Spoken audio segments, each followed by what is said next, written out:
Welcome back, Finally Clickers, to another episode of Quarantined with Finally Clicked. We are doing our second live Zoom call, and I'm kind of becoming a huge fan of this. It's really distracting to try not to look at everyone while we're talking, but I really love the interaction and getting a chance to check in with our listeners. So welcome back. Jesse, do more? Oh, I was wondering if I was going to be on this episode or not. Thank you. You're welcome. Yeah, we're into, how long have we been on at the office? When did we leave? I think it was the 12th of March. This is the end of the third week. Okay, end of the third week. It's amazing the changes that take shape. My hair, I think, is getting darker because it's getting denser and thicker and more lush. I sent a text message to Kevin Kaufman because he's jealous of my hair. And I had to update him because I have the second swoop coming in behind the first swoop, and it's growing in density and lushness, and it's soon to overtake the first tidal wave, and it will take out the villagers if they don't start to run for safety. In terms of things that are making you anxious, where is this on the scale of things? I mean, I didn't know I was going to go into the apocalypse with a, bushy, full head of hair. I guess I'm grateful I still have razors and I can shave my face. Mm-hmm. Otherwise, it'd be really, because the hair on my head is pretty thick and dense, but the hair on my face is not. So I'd have an awesome neck beard, though. This is going to be a real special episode, I think. Also, you look wonderful this evening, Margaret. Thank you. I think you've settled on this theme because you're trying to kill two birds with one stone. Well, you know what? I might as well. Right. Well, I know. I would need to let everybody know that you've put the podcast on your dating profile. So now complete strangers are listening to the podcast and hearing you talk about your dating life. And now they're referencing that in their chats with you. And then weirdly, oddly, at the same time, you change the format where you get dressed up in these dresses, it's very off-the-shoulder dresses, as if you're just taunting these men. Hey, quarantine's bringing out a whole bunch of different sides of people, so yeah, it's pretty entertaining. We're on Zoom. We see some lovely faces. Nice to see everyone. Heck yeah. All right, this is where you pick it up. So I talked for 5 minutes now. It's your turn. All right, well, this is going to be, it's kind of like ASMR and whiskey while we quarantine here until we decide if we want to have a guest or not. But right now, I think, I love that we're still doing this. And I know that Jesse is having a hard day today, just so you guys know, that it was not the easiest to be able to come on here and record and do something. And yet I also think it's a really good time to process because there's so much happening that I think I now feel like you did maybe a week or two ago, where there's so much information coming in daily that it's really hard to decide what to look at. And I'm having to tell friends and family now, like, hey, Marco Polo me primarily, because if you send me 1,000 text messages, I can't right now I'm not picking yours. I have to go to, during the day, what's going on with work, because there's things changing by the minute. And so it's becoming a big prioritization constantly. And so I'm really tired today. And for the first time in, I think, the 7 years I've had this job, I'm thankful for the weekends. I've never had to say that before, but I need to sleep. I need to not look at my phone. I need to do some meditation and yoga. And so this has been a bizarre week, and the way that things are changing, more emotions are coming out. People are having to confront things that they haven't had to confront in the first couple weeks. And when, like, for instance, when you and I were talking earlier, it's gone from like people sharing funny memes and quotes and anecdotes to now people are crying. And I've had a couple conversations already today where unfortunately people are acting irrationally, and I get it because there's a lot of different pressures. And so people are being let go without conversations from the admin side. And so it just made me grateful again for you. And I know that you and I have had many a disagreements. And so, but we've had the disagreement. We haven't not had it. We haven't walked away from a conversation. And so I was just reminded of that again today, and grateful for you that you and I, despite not agreeing on everything, at least talk about things and face them. So yeah, there's a lot of different things happening right now, and I think it's important for us to continue to do the podcast and for us to continue to talk and for us to hear our listeners and where they're at and what we can do to help them. Because honestly, we're just one big community right now trying to make it through. Yeah, Margaret and I spoke earlier today, and there's definitely what did I say earlier? It's like, there's like a cycle to this. There's a natural cycle to everything. Yeah. And the cycle to this is like, when it first happens, you're very unsure and very curious, but you're kind of making light of it. You're like, there's some nervous laughter and people sending memes back and forth. And we're kind of through that phase and into the, like the oh shit phase a little bit. And it's right now I feel like the weight of this is getting to some people, and we still got a long ways to go, that's the thing. So Margaret, I'm wondering, do you think we can mention what happened to your family member and the company that he worked for? Oh. Or no? I think we can talk in generalities about it. Because there's not just his company. There's two people I've talked to recently, today and yesterday, who just told me that they got let go. And in both instances, I think the owners had funds to remain open. They just decided not to. And it became very apparent to both employees that the company did not matter. It was what was on their agenda that mattered. They don't really want to run a company, even though they've both been running companies for years now. It was sad. It was very sad, and neither employee were ready, and I think it's different because I really like the way that we've been operating, the way that we've done things. I love and admire, because we give people a heads up. We let people in on it. We have to. And for people to not do that is really, it's a shame. And then their true color, I guess when I think of week 3 quarantine, I think of week 3 true colors. Like, true colors are starting to come out now about how people really feel and really are, and they can't hide it because of their anxiety and the things that they think they have to do this week, is what I guess I would say is happening. Margaret, let me ask you this. Most people are probably aware that listen about your Operation Tungsten Light, which is a Facebook group meant to shine a light on dark corners, educate and entertain people, mostly educate during this time, right? And so out of do you know how many sessions there have been so far? Let's see, it's been operating for 12 days. So there's been at least 22 sessions, I think. So 22 sessions, and from mindset to coaching to, I did a listening party. We'll talk more about that. What was Jillian's on? Plants. Like, it covers the gamut, right? It's like, basically, if you have an interest and you have something you want to share, you are creating a platform for people to share and reach into people's homes. What do you think is the number one thing, or a couple of things that you've learned through doing that? Oh, the creators need it just as much as the audience. So there's been several phone calls that I've been on where a lot of artists are saying, I can't photograph people right now, for instance. A National Geographer, someone who works for National Geographic. Thank you. He was really sad. And I looked at him, I said, you can still do something. How would you like to teach about this in Operation Tungsten Light? And he was like, oh my God, yes, that would give me something to work on. And so it's giving them something to occupy their time. I would say that's the number one thing that's come out to me, is that the creators need it just as much as the audience. And then number 2, people are really having to confront themselves at home.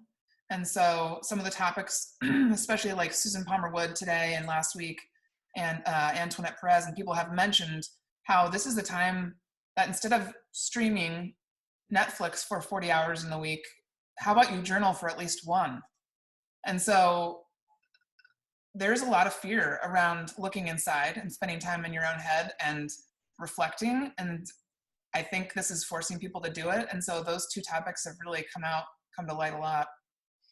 I'm sorry, I got distracted by like a 4-year-old girl on a bike with training wheels, and she's wearing a helmet that's a unicorn with a like turquoise mane. No way. So, anyway, I'm back. Oh, now there's another one. Gee whiz. I totally agree with you that people are turning off the TV and turning off electronics. I've been talking to some friends, and I tell them the one thing I've really noticed is that when people walk the neighborhoods, they're not looking at their phone. They're not on their phone. They're like actually enjoying being outside, or they're walking with other people. And everyone I've mentioned that to is like, oh yeah, I see the same thing. Like I see the same thing. And I think when you have, I almost feel like this is like, that treatment for alcohol. I don't know if this is real or not. It's in my head. But that treatment for alcoholics where they just like binge, they make them drink too much. They just keep making them drink, right? And I feel like it's the same thing with electronics. Like in an environment where kids and people have access to electronics more than they should, it's almost a self-regulating thing where they go, I don't feel good. Like this doesn't make me feel good. And people are becoming more conscious about being intentional with their time, and not letting themselves just sit on the couch and binge watch too much. We all go through phases of it, but quite honestly, I've watched less TV since this all happened. Yeah. And it's because I'm spending time with the kids. I got this travel version of Rummikub, and we've been playing on it, but it's been frustrating because the racks that hold the tiles barely hold the tiles, and they fall down all the time. So I ordered the real version like 2 weeks ago, and it just got here yesterday, and the kids are so excited. Like, you would think that they're unboxing a new iPhone or something. They're just and they're comparing the size of the tiles compared to the travel size and what a great differences is. Like I've totally revolutionized their world because I got deeper racks and bigger tiles, And so I do, when I think about things that might come out of this that are meaningful and lasting, I do hope that we watch less TV and do more communal things together as friends or as families. Well, and I think I said this the other day on the team call that we had for our team this week, but like it's hard because I believe in therapy, and I believe in getting help when you need it. And some of the people that are being forced to face things at home right now, it's like somebody said to me today, it's like some of your freedoms have been taken away that you didn't even realize you took for granted. Like we can still go out in our car and go to the grocery store, but we're not really supposed to, be out amongst the people. And so I think that's the biggest thing for me right now that I'm trying to help people with is in the moment they're having to handle a crisis outside in the world that has forced them to be home, where they're supposed to be able to still work from home while work with their kids, like all these multiple factors. And at the same time, they're trying to face their own feelings about past traumas, perhaps, that they haven't even resolved yet. So I'm seeing a lot of people that I've talked to just crumble under the weight of all of that. Yeah, and another thing I told you about when I was talking about the cycle of this and how we're into kind of a weighty period of this. And one of the factors that's hard for us is we have a blended family. And so we have 5 of us in the house, for about a week. And then we have some time where it's just Jill and I, and these cycles are very important to us because we need a break. And also though, we all have to figure out how to live in the same house and be around each other the whole time. And even if you think you're doing a good job, it's going to blow up. You're going to have some discussions and some disagreements. And on top of that, I think you're also going to react in ways you don't expect. I emotionally erupted more than once this week, and I didn't know I felt that way, Yeah. until it happened. Yeah. And one of the things I've mentioned it before, and I'm going to keep saying it, is that I think one of the main things you have to be careful of is this sustained level of vigilance. Yes. Being kind of correcting your mindset 1,000 times a day Yeah. is exhausting Yeah. and tiring. And so, um, it's going to wear on you. Mm-hmm. Drink. I think, you hit the nail on the head with that one. It's that sustaining something for a long period of time when people are used to maybe going home at night and maybe having 5 minutes where they think about something that's hard, but now they're forced to think about it for much longer. And so I know for me this week, for the first time, I had to stop in the middle of my afternoon yesterday. I went into my room and I laid down on the floor, put my weighted blanket on me, which I freaking love. And then I put my headphones on and I did a 25-minute meditation where it led me through like some chakra thing with the rainbows, with the colors. And by the end of it, I felt so good. I was like, this is it. This is the key for the next 4 weeks. I'm going to do this daily. But in the moment, it really helped. And so I think it's going to force us to get creative and try new things and try something like maybe this will actually be what gets me journaling. I don't know, but you're right. Yeah, well, I think the flip side of that's also true, where people that might self-medicate with alcohol or something else, that gets boring too. Yep. I've already done that and been through that, where it's like, oh God, that didn't work. I feel worse, and yeah, I mean, I have to be more protective of my mindset and of my health than previously. Yeah. Just because everything's magnified. So anyway, the amount of time this is going to take is going to really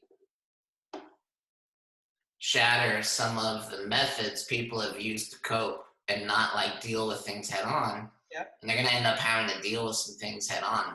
So it's my hope that people really, I really hope that we see a lot of real change in people, mm-hmm. because they don't have a choice, Mm-hmm. And we've talked about it. Like I'm working out. I have a new commitment. I'm like, it's hard for me some days to like, depending on how my back feels and how I feel and my schedule with the kids, to like do an hour workout. But what I can do is I can do 15 to 30 minutes on my cardio machine like every day. Mm-hmm. And so that's my new commitment, is first thing in the morning before I do anything else, I go into the garage and I do that. Mm-hmm. And I don't do anything else before I do that one thing. And I know if I do that one thing for 30 to 45 days, there's going to be a result. Yeah. But more importantly, I need that structure and I need that exercise. And I need that energy to deal with the rest of the day in front of me. Mm-hmm. I'll probably have to do 2 a days, one in the morning and then one again whenever I start to get down and weird and gross looking. So. Yeah. I was talking with Marshall Davis Jones, who's a speech coach and voice coach, today before he went on in the group, Operation Tungsten Light. And before he mentioned this during his talk, but then before we talked about it too, he was like, our bodies are so used to being in one position. And it's literally when you get up from your chair, if you've been working for a while, like squeezing all your muscles and releasing and getting your body to recognize that you're changing, and that it will actually help to change your attitude and change your energy flow and all of that. And I think we're going to be really intentional, like you said, about if you have to do it 2 a day, you do 2 days. Like you have to get up and move your body because our minds are just overactive right now with all sorts of thoughts. Yeah, I listened to a podcast where they talked about the importance of warming up, because, you're literally, when you're sleeping, you have blood pooling in areas of your body. You don't have blood everywhere, supplying your cells everything that they need. And so that act of warming up, and it's actually so essential to how you feel in general. Yeah. And so for me, getting up and doing that exercise just warms me up and makes sure that I'm distributing hopefully water and oxygen to my body so that I can be at my best. So Yeah. speaking of not being at my best, although it was fun anyway, that listening party. So I hosted a listening party on Operation Tungsten Light. If I do it again, I'm gonna take more time and make sure it's set up correctly. I had visions of like a lounge chair and a fire and me smoking a pipe and like, announcing each song and then having a crackling fire. And it was 50 degrees outside, full sun. I was with a fire going, I was sweating uncontrollably. And then I had to like lounge, I had to like crawl in front of the camera and then talk about a song. Anyway, it was awkward, but it was a lot of fun. And it was awesome. I've had quite a few people actually listen to it afterward, like just listen to the playlist, which we should post on this podcast link or something, and reach out to me afterward. So I had great interaction. We had great interaction we had over 100 comments. Oh yeah. But it was a lot of fun, and I hope to do something similar. You see Brie Cadell. I don't think she could be on today for the podcast, but she's from down in Texas, and she's been a big fan of yours for a long time. She was like, "Oh my God, it's Jessie D. Moore live on Facebook," because people know that you never ever are live. I know. I do hate it. No, I loved it. It was like a walking down memory lane with songs that I remember you introducing to all of us on Pickett Street at some point or another. So. Yeah, it was kind of composed of songs that I just introduce people to when I meet them, Yeah. Like once they figure out I'm into music and I know, kind of unique or non-popular bands, these are the songs that I kind of recommend overall, or the artists I recommend. I chose the songs carefully based on the current situation. Like Brandi Carlile, I love, and I would usually choose The Joke to showcase her voice because it's unbelievable in that song. But for what the intent of the message behind the listening party was to be somewhat uplifting and positive and nurturing. So I played the I, which is about you can dance in a hurricane as long as you're standing in the eye. And that's a 3-part harmony that they do. Did you see Jennifer DeTore just wrote in that the playlist has been in her daily rotation now? Nice. Thanks. Yeah, and I just sent Fred Weaver and Kevin Kaufman a video update about my hair and the status of it. And it's like, I figured that's the one way I can taunt Kevin. Kevin literally doesn't like my hair. He doesn't like big hair. Like, really? I don't have big hair, I wouldn't say, but he doesn't like styled hair. There's this. What, does he just prefer bald? I'm sure it's just bitterness and resentment for not having so. hair. So I sent him a message, and then Fred messaged back saying that I interrupted him listening to the playlist. So, and I sent the message. But if you haven't had a chance to listen, I recommend listening to the Operation. You can just go into Spotify and type in Operation Tungsten Light. Yeah. And you'll see a playlist with 10 tracks on it.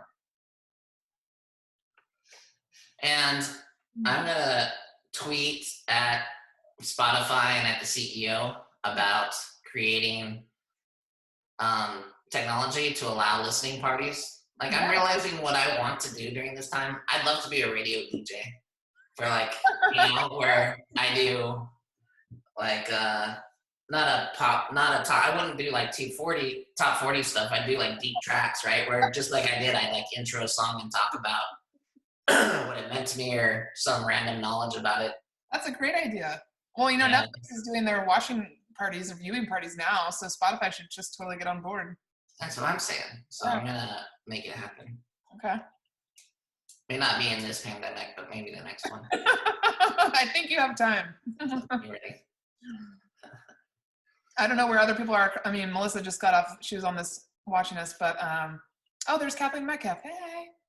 Melissa's up in the northeast corner, and I know that Virginia and Maryland just announced that they're going to be locked down through the end of June. And right now for us, it's just through your face, May 4th. Just. Well, I have to remind her, I hope that it's not so long for us because we got it first. Yeah. But I was talking, and this is the frustrating part, if you're in the part of the United States and you're not taking this seriously, like, what I want you to understand is, like, if we stay at home, we did stay at home before a lot of people, right, in Washington. Mm-hmm. And so, and I think I mentioned this last time, but I'm going to say it again because it's important. Jill's father is a long-haul truck driver. He lives in Reno, Nevada. And he drove up to Washington, drove through Idaho, and drove home. Washington, he said, was a ghost town. No one, people were abiding by it for the most part. And then he went into Idaho, and he went to a restaurant that was full and acting like nothing was business as usual. Mm-hmm. And so my concern is that we do this in Washington, but if Idaho doesn't do it, like, it's still there. And then we have to wait longer for it because then it can come back through. It's not like it just passes us like a thief in the night and we never see them again. Like, we have to depend on everyone in this country doing the same thing at the same time in order for this to be effective. Yeah, Andy Dunn just texted me or put in the chat that I should read you the meme that she sent me yesterday in regards to this. She's still in the meme sending cycle of this? Yes. All right. Because having some states locked down and some states not locked down is like having a peeing section in a swimming pool. Right. Exactly. Jennifer wrote, because Jennifer's in Boise. Yeah. And so she writes, we were way behind on starting the same practices. Since it took so long to get cases, people were acting like we were invincible to it. Yeah, I've heard that. I think the governor of, like, Kentucky was quoted, and I might be wrong, but a governor of one of those southern states said, we're not California, so we're not doing stay at home. And basically saying the same thing, like, we don't have as many cases, so don't worry about it. And you're like, listen, man, you're not getting it. It was on Reddit, I saw this post from someone on Facebook that's like, this is ridiculous, like, this is gonna hurt our economy, this is just a cold. And then 2 weeks later, she's like, a close friend of mine passed away from COVID, please stay at home. Mm-hmm. Right? And that's a matter, you just have to wait for it to affect someone you know, or touch someone you know. For example, and I have to be so diligent about this, and I don't want to cry. It's okay if you do. I have plenty I can talk about in the space. No, but so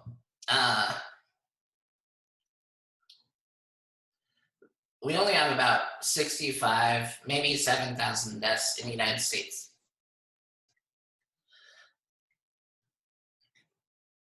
Geez. And like 595 died yesterday in New York. So 10% of all the deaths happened in New York yesterday. Mm-hmm. And, they're projecting 100,000 mm-hmm. deaths. So, like, we're just at the start of this. Mm-hmm. And one trigger for me is the news loves to sensationalize stories of deaths, right? So, like, if a famous person passes away, it's in the news. And then if you see 5 stories in a day or 10, like, it gets to you.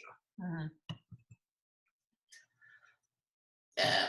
And then and you can't, like, dodge it. You can't get away from it. Because I'm like, I stopped looking at CNN and I stopped looking at the news. Yeah. And then I go to Instagram and shake it off. Sarah Silverman had a post, and she's in New York, and she's in an Airbnb that was rented by her friend, who was a musician for Fountains of Wayne. So you know that song, Stacy's Mom? Yes. Stacy's Mom's got it going. That's Fountains of Wayne. Okay. And this guy was working on a musical with Sarah Silverman. And so he found an Airbnb for them to stay in to work on this musical. And so she's there, and she last saw him 3 weeks ago. And he said, I don't feel so well. Like he called her on the phone and said, hey, I'm not going to be there. I don't feel so well. I'm going to go to the hospital. And then fast forward 3 weeks, and he's gone. Mm.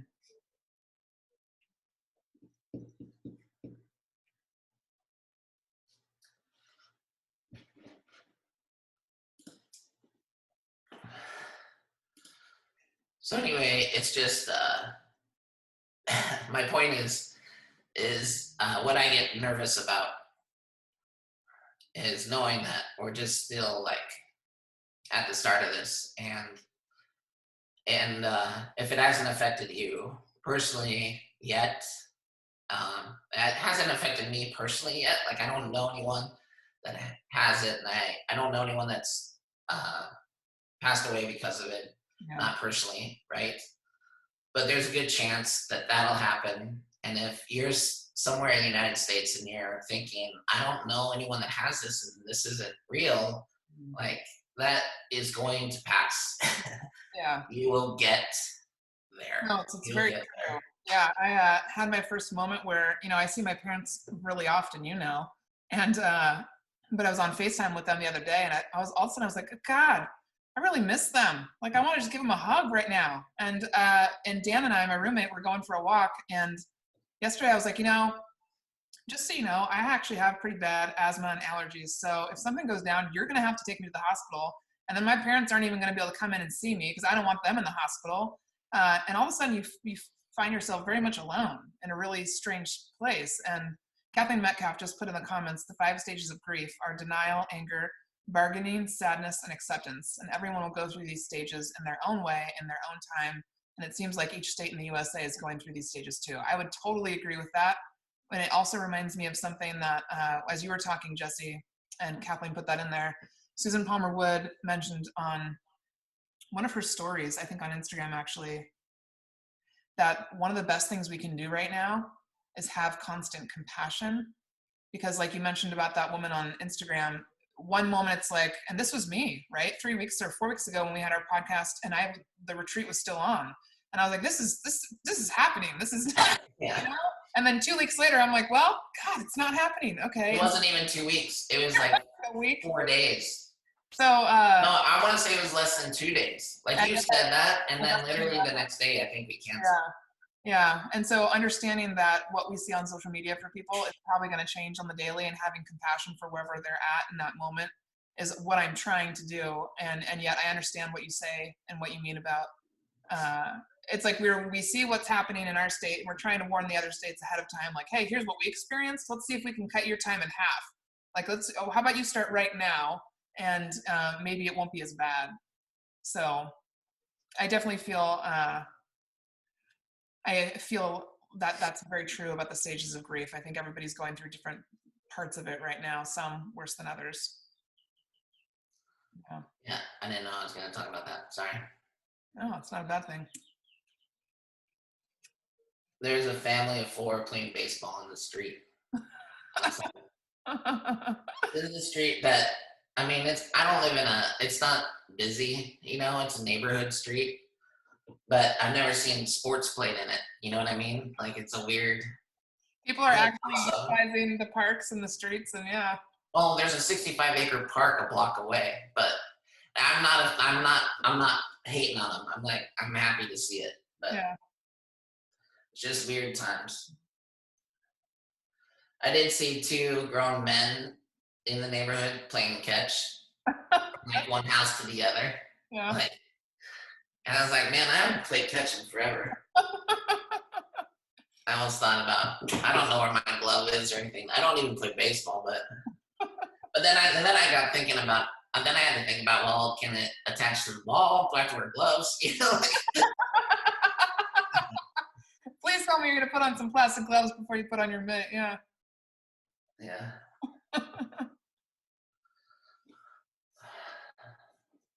Well, I do recommend levity of some form for everybody. Like Operation Tungsten Light has been good about that.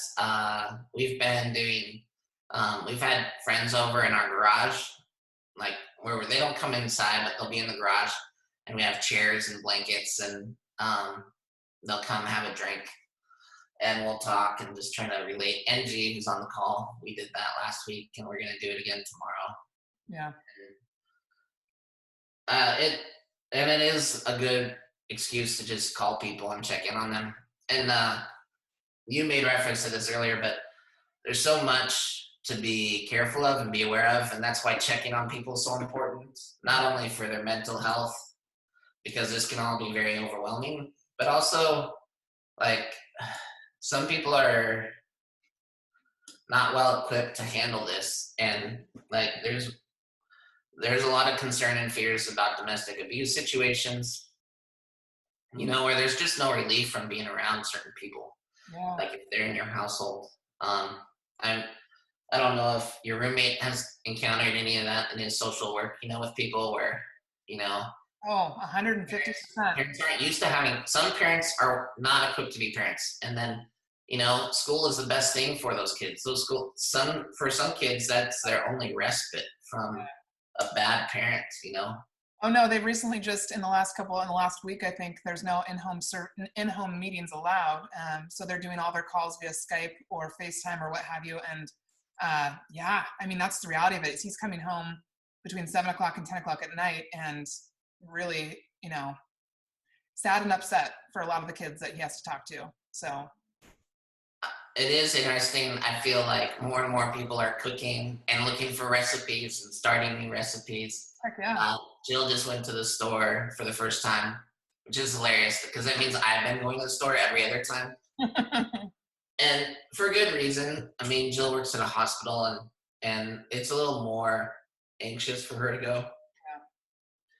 But she wore a mask, an N95 mask, and went. And then I just walked out there in between meetings, and she has a menu, and every member of the family gets to choose a menu item. And then that's awesome. That's a good idea. And then I've reached out to my mom and asked for some recipes from my childhood that we can make together as a family now. And that's a good idea. You just have nostalgia from your childhood or from your family experiences, and then introducing the kids to those same type of things. Mm-hmm. Yeah. Comfort food. Food. Well, I think we might want to open it up to our listeners and see if they want to get on and ask any questions or talk about anything in regards to what we've talked about already. What do you think? Or, about the dress you're wearing or your dating life. No, we can leave the comments about the dress out. It's totally good. Margaret, I feel like you should introduce this dress. Like, what wedding did you wear it to, or what? It hasn't left the house yet. That's the whole point. I got this dress like 2 years ago when I went to Jennifer. Okay, backstory. I went to a photography workshop that I was really excited about. You'll remember this one. It was like probably 3 years ago. It was actually right after we lost. Our whole team walked off. And so it was just the three of us left, and I had planned to go on this photography workshop, and it was a big deal because for most of my life, I've loved art and had a photography business for 8 years, but I never felt like I could get those beautiful infant baby shots, where they're like on the pillow, asleep, and they're like this perfectly.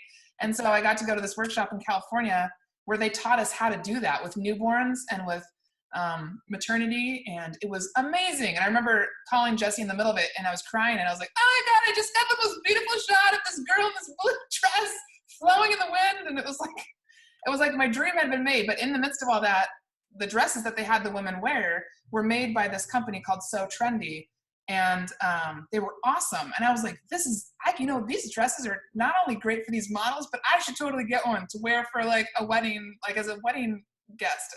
So I got 2 of them anyways, and I've never worn them outside of this house. So this had to happen.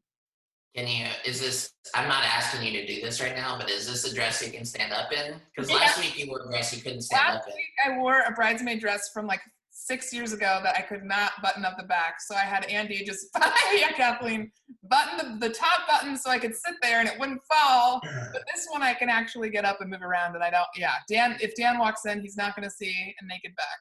Good. I got to be prepared for that with a male roommate, you know?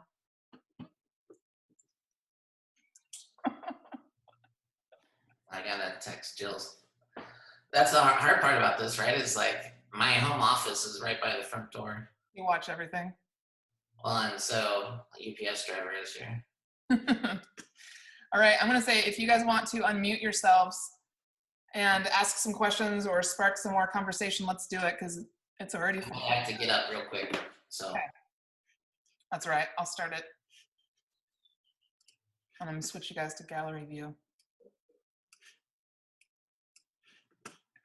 How's everybody doing?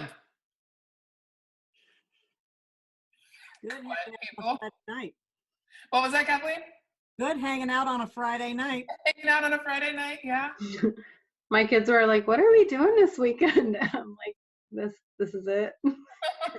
Not much. Don't be inside. Yeah. Stephanie, how are you? Good. I'm glad you came tonight. Thanks. I'm hanging in there. Yeah. Fred, what's up? Just LIVIN Apostrophe. apostrophe.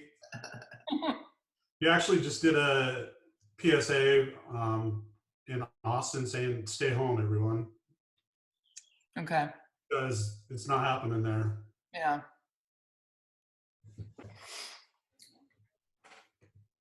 Yeah, we have an order from our governor to wear a mask whenever we're in public. That just happened last night. Oh. What state are you in? Vermont. Wow. But what if you don't have a mask? I guess you have to make one. I mean, I guess even a bandana is something, right? Like, oh, Yeah. Andy, what is that design? That is a Mary Smith special. So Oh, if you're on the call and you need a mask, shoot me an email. My mom's making them, and Jennifer, yeah, sure, she'll make you any color you like.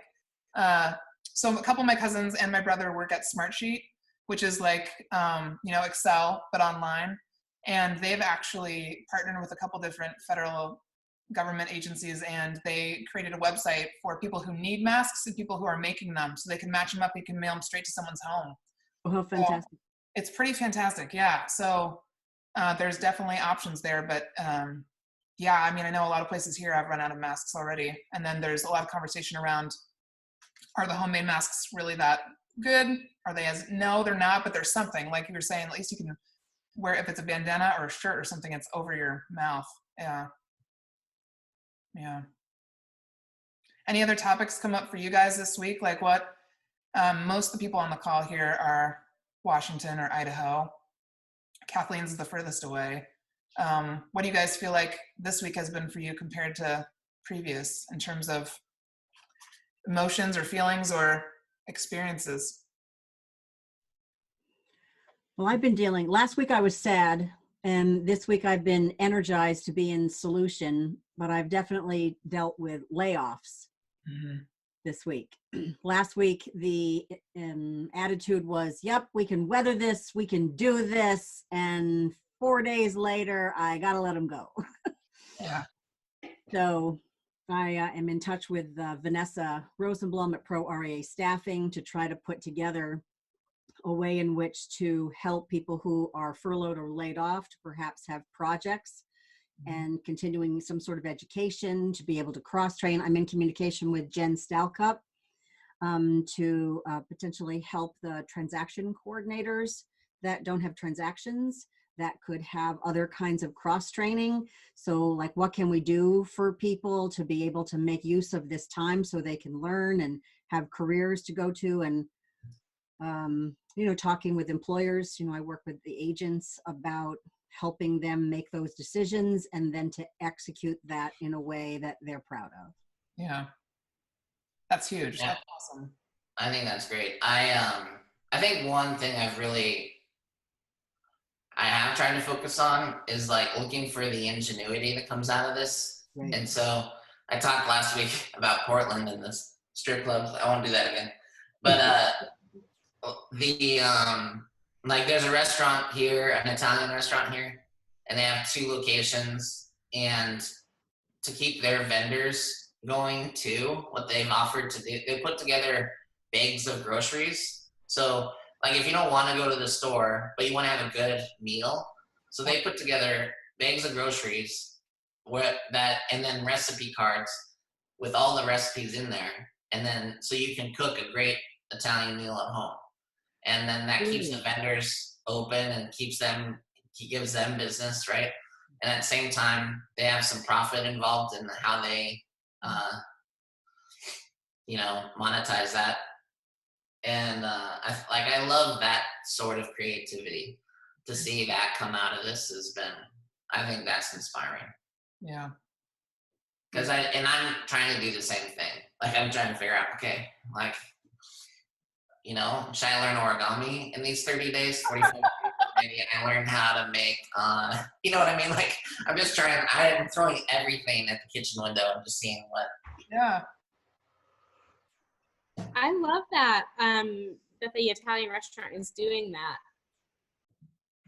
It's neat and it's practical, but it's also another form of connecting with restaurant goers. And so you're building like a new type of connection with them. Like, oh, this is so fun. I learned like you can make it at a dinner party. And if somebody asks you like, what a great conversation piece when we're out, on different side of this of, oh yeah, well, I learned it from this restaurant. Yeah, and even like I think about those restaurants, they probably have an older clientele. The demographic is probably a little bit older.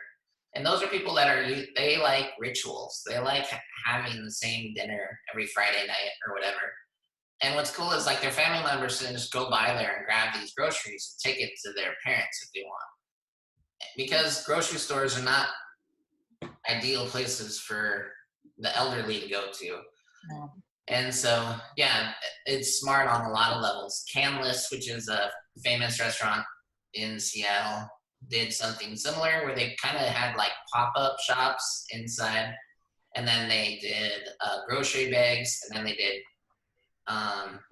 like meals at home where you could come by. They'd have a certain one meal that day, and then if you wanted it, you just came by and picked it up curbside. So And they just announced they're doing Mai Tai kits. Say that again.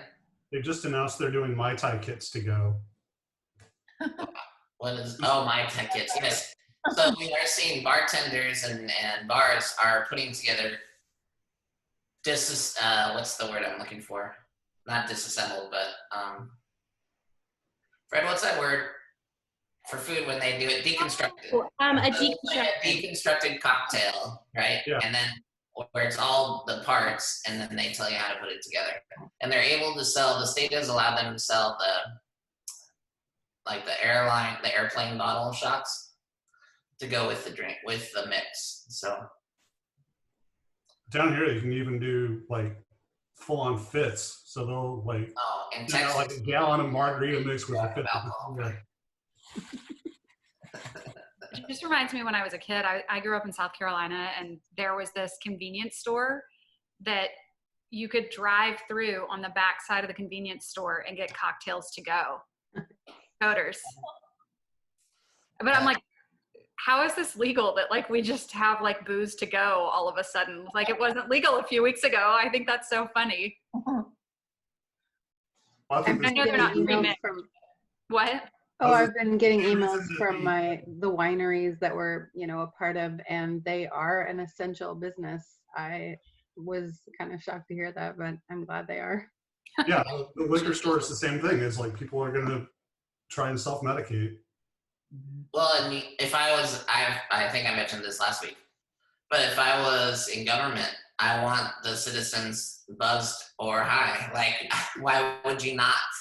Like, you don't want them sober and worried. Like, if they have an opportunity to self-medicate, man, I think as a government, no wonder they greenlit that.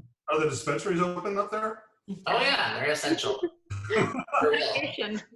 Everybody's just drinking and watching Tiger King. Yeah, that's right. Not Oh me. my gosh, I finished it last night. No, we're not talking about Tiger King. Okay, no Tiger King. No, I think that this is gonna. I think they've just allowed weed delivery here because Are you serious? before they didn't do it, but now they're letting it happen because of the situation. So A whole nother revenue stream for Instacart. Well, no, Right. that's interesting to see. Like, how do they go backwards? Did you from not have that before, Jesse? we didn't have delivery. So California, I know California has delivery, but Washington has not legalized it. I Well, just think it would be really interesting, like how they go backwards on some of that stuff. Well, I don't know that they have to, honestly. I mean, I think that's another good thing that come out of this is that we have a lot of laws that don't make a lot of sense. And then we also, I think that we need to be less restrictive of business coming out of this. I think they're going to be like, you know what? Free enterprise needs to work. Like, let's take the shackles off a little bit. So. we were talking about, it just had me thinking as you guys were talking about the way businesses are being innovative. We had our admin mastermind today, and we've decided that rather than do any homework or read any books, this is just going to be a plain old check-in, and we're going to do it weekly now because it's very obvious that people need it. And one of the ways that people are thinking about starting to cope, at least from an employee perspective, is we're going to start looking at this as our new normal. So rather than thinking, oh, I can't wait till it goes back, I can't wait till it goes back, I can't wait till I go back to the office. What if this was just the new normal? And how do we innovate from this? And how do we get ourselves accustomed to this new routine, this new life, these new ways of interacting with people? And I think businesses are going to have to get creative. Families, friends, like relationships, everything is going to be forced to get really creative. So I'm super curious to see how friendships change out of this too. Because there's some people in my life that I can't talk to as much right now because it's not productive. It's literally, and by productive, I mean, does it drain my energy to talk to them? Are they doing anything to provide support to me, or is it just me outpouring to them? Jesse, you're smirking right now. Why are you laughing? Well, I think it's so funny that the introvert who's talking about how relationships is going to change is talking about how she's going to sever relationships. She's going to be less reliant on relationships. That's hilarious. I thought you were going another way. I thought you were going like, you know what, this is going to deepen relationships with people, and I'm learning that I've taken a lot of people for granted, and instead you took a hard right and went like, obviously I'm cutting people out of my life. Obviously I have to prioritize, and my list is too long. Oh gosh. If you're Margaret's like, she's like, well, I have this new group, Operation Tungsten Light, and these are all my new friends, so I have to like make room. So I'm sorry, you didn't make the cut. It could be a reality show with Margaret where she's like, are you Margaret's friend? You know, and it's like a Project Runway thing or something, or Oh my God. you have friends standing right side by side, and you're about to deliver the news. One of you has made it, and one of you is not. It's the minimalist version of relationships, right? Like you buy something new, then you get rid of one or two of those things before you can bring it into your home. Yes. Get a new friend, remove one or two before you can bring that one home. Yeah, so that's why I was smirking, Margaret. That was one thought articulated over 5 minutes, but that's what I was smirking about. I like it. Makes me laugh. I'm talking about bringing people into my garage and building community. And Margaret's like, how can I have fewer people in my life? This has really taught me a lot about myself, and I don't need anyone else. Well, I definitely feel like, I know we've talked about this, like I feel like, at least so far, mentally I'm doing okay. I've had some moments this week where I miss people and like I'd like to see my parents, but overall, like I am doing fine. And I don't know if that's because that's the introvert in me, or I still have, I don't know if meditation's giving me this like eternal inner peace. I don't know what it is. Well, here's what I think, since you asked. I know you are doing a lot right now, and you're gonna like some morning, I'm going to check in on you, and you're like, you're not going to get back to me until 11:30 because you slept for 15 hours and you don't know what's wrong. You just don't have any energy. And yeah, I do hope your regime of self-care and all of that stuff helps you, but I also want you to be careful not to like do too much, which is your tendency. Right. Yeah, Margaret, have you read Daring Greatly? I have. I love Yeah, it. crazy busy. That's how you're coping right now. You're so busy with Tungsten Light. If you turn this into a Brene Brown reading group, I'm leaving. Okay? Should I not get my crystals and tarot cards out, Jesse? I'd be happier if you got those out I compared to didn't know you had crystals and tarot cards. I like Brene just fine, but the oversaturation is reaching. Oh, sure. No, I've only actually read that one book. But yeah, that crazy busy thing has always stood out to me because that was like my massive coping skill. Mm-hmm. Like the busier I was, the less I had to pay attention to anything else, right? Yeah. So I wanted everyone, this is Megan, who's a new member of our team. And so Morgan and I are very good about like pointing out some of my idiosyncrasies or each other's idiosyncrasies. And so Megan, I can be ornery sometimes, and I'm definitely in an ornery mood now. So I'm not actually upset about Brene Brown. I didn't think you were. Yeah, I'll just leave it at that. I didn't think you were. Oh, we could totally go Brene Brown on this, Jennifer. Are we allowed to ask Megan a question? Oh, yeah. Let me rephrase that. Okay. I know, yeah. Like what has it been like for you? Because you're the new team member, correct? I am. Okay. What has the experience been like for you to get brought on in what is a non-traditional operation of the company, and now it's becoming more traditional? Sure. So my experience has actually been really, really good. And I think there's two factors at play there. Kind of my background plays to this a little bit because I've been working from home for the past 6 years. So in all honesty, the ins and the outs of my day don't feel any different right now. It's just applied differently. So, I'm a health and fitness coach as well. And I've done that for the past 6 years from home, in addition to being a mom to 3 kids. So, and I'm still doing that, but also I'm doing real estate. So my schedule looks really similar. I'm just applying my time a little bit differently. But then the other part of that is that, Jesse and Margaret and Pickett Street in general transitioned to working from home and embracing all of the technology really, really quickly. So there hasn't been a lapse of connectivity for our team either. So it's actually been really smooth. And I haven't had the full experience of like being in the office all day in a really like applied manner yet. So that'll be a change of pace for sure once we get back to that. Can I jump in? Yeah.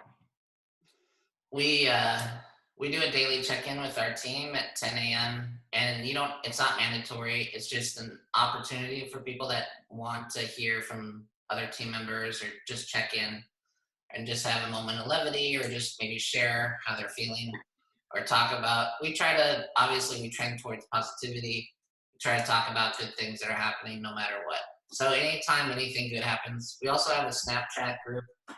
So anytime anything good happens, we send a snap to the whole group, and everybody communicates that way.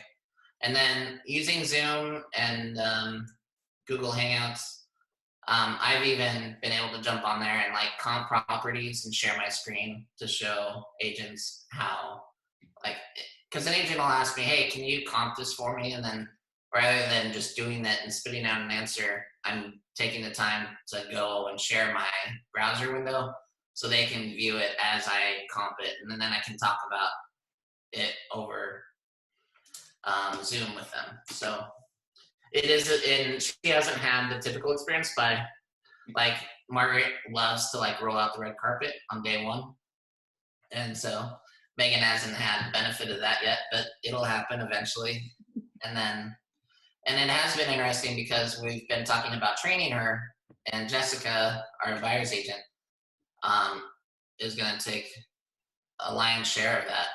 But even as they discuss, hey, I'm going to go show a home, I'd love to have you there, but we can't, because we can't have more than 2 people in a home at any time, that's Jessica and one of the people, right? So Jessica and the wife, and then the wife sees it and then has to stand outside, and then the husband goes in, or whatever the case may be. And so there's just no way for Megan to follow along and really get good training about like what kind of questions the buyers ask and how does Jessica respond to that. But Jessica at the same time is also, did she like let you listen in on a conversation or something like that, like on a phone call? No. So I did go. So I feel we're still recording, so I don't want to say something I'm not supposed to say. So Well, you can type it in the chat if you want, and then we can decide whether or well, not. we didn't violate anything for NWMLS. But you know, I did shadow her for a showing. And we just we had to do the divide and conquer thing. So it was a husband and wife. And luckily, you know, I've shown some homes already, and I'm naturally a people person. So that part's not super unfamiliar to me. So the way we did it was that, you know, she took the husband through the house. They went through everything, came back out into the driveway, and then I took and showed the house to the wife. And then we all stood in the driveway, you know, in our subsequent corners. And I was able to listen to the conversation that she had with the husband and wife after the showing, to kind of hear their thoughts, guide the questions and answers and all of that. So I was able to do it. We're just having to be pretty creative with how we go about it. You know, we obviously can't and shouldn't all be in one car together. You know, I'm not hearing the conversations on a daily basis, but she and I text a lot, and we snap each other a lot to like stay up to date with things that are going on. But yeah, and I think you'll also, so I had a lead come in today, and they're kind of in a rush. It's kind of urgent, and it's just weird how we have to handle things these days, right? So I'm like, I've sold homes during the stay-at-home order. Like, that's now one of my my lines on my resume, right? Is like, I've listed and sold homes while we've been under the stay-at-home order, and so we can help you. It is just weird how much has changed, and how we do business has changed. Yeah. I had work orders come up on a listing, and I called an electrician, because I would think electricians should be essential. If real estate agents are, electricians should be. And they're not. Like, unless it's like emergency. Yeah, unless they're doing something unless they're trying to fix something that's unsafe, they're not really. So he had to lay off his whole crew, and I now have to, I don't know if I'll be able to find an electrician to fix this it probably won't happen for a month. Yeah, and you know, I kind of was thinking about that, and you know, if there's a way that we can build almost like, so my ex-husband works in the car industry, and when they do car deals, it's not uncommon to have like an IOU for a work order, essentially, that the customer, you know, it's an IOU. So, but it's like a legally binding paper that you can come back and have XYZ added to your car after the point of sale, right? And I wonder if there's some sort of thing that we could do like that for a particular, you know, issue that might come up with a house that a seller would normally take care of before the point of sale. That's going to depend on the work and the lender. So, right. So yeah.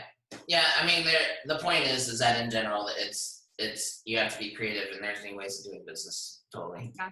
And I think it just requires all of us to get a lot more comfortable having conversations with our buyers and sellers and being upfront and supportive. All right, are you texting? Are you on Hinge right now? Are you distracted? I'm sweating. No, I was texting Kathleen Metcalf to say thank you for seeing your face. Oh, okay. Couldn't do that in chat. You had to do it personally. Yes. Oh, well, that was a lot. Well, we need to wrap this up because I have to be with I want to be with my family, and we're about to have dinner, and I'm excited to see my kids. I just got them back from their moms today. I know they're happy for changing scenery after a week, so. I get mine back tomorrow. I'm excited. Nice. Anybody Margaret, want any mine? contribution? I'm going to pick mine up tonight. Who's picking up theirs? Yeah, who said that? Annie's picking up her kid tonight. And yes. Frozen. No. Yeah. Oh, No, just thank you guys for joining us again for another episode. It's fun to see some faces while we do this. I think I'll be researching different grants and loan programs, and we'll be talking about that next week in detail, just because I have to. So I may as well research it and then share what I find with everybody. Cool. Very cool. sweet. But thanks everybody for joining us, and maybe we'll see you again next week. Yeah, quarantine part 3. Stay strong, stay positive. Break down if you have Wash to. your hands. Every once in a while. Thanks, Jesse. Thanks, Mel. Bye. Right.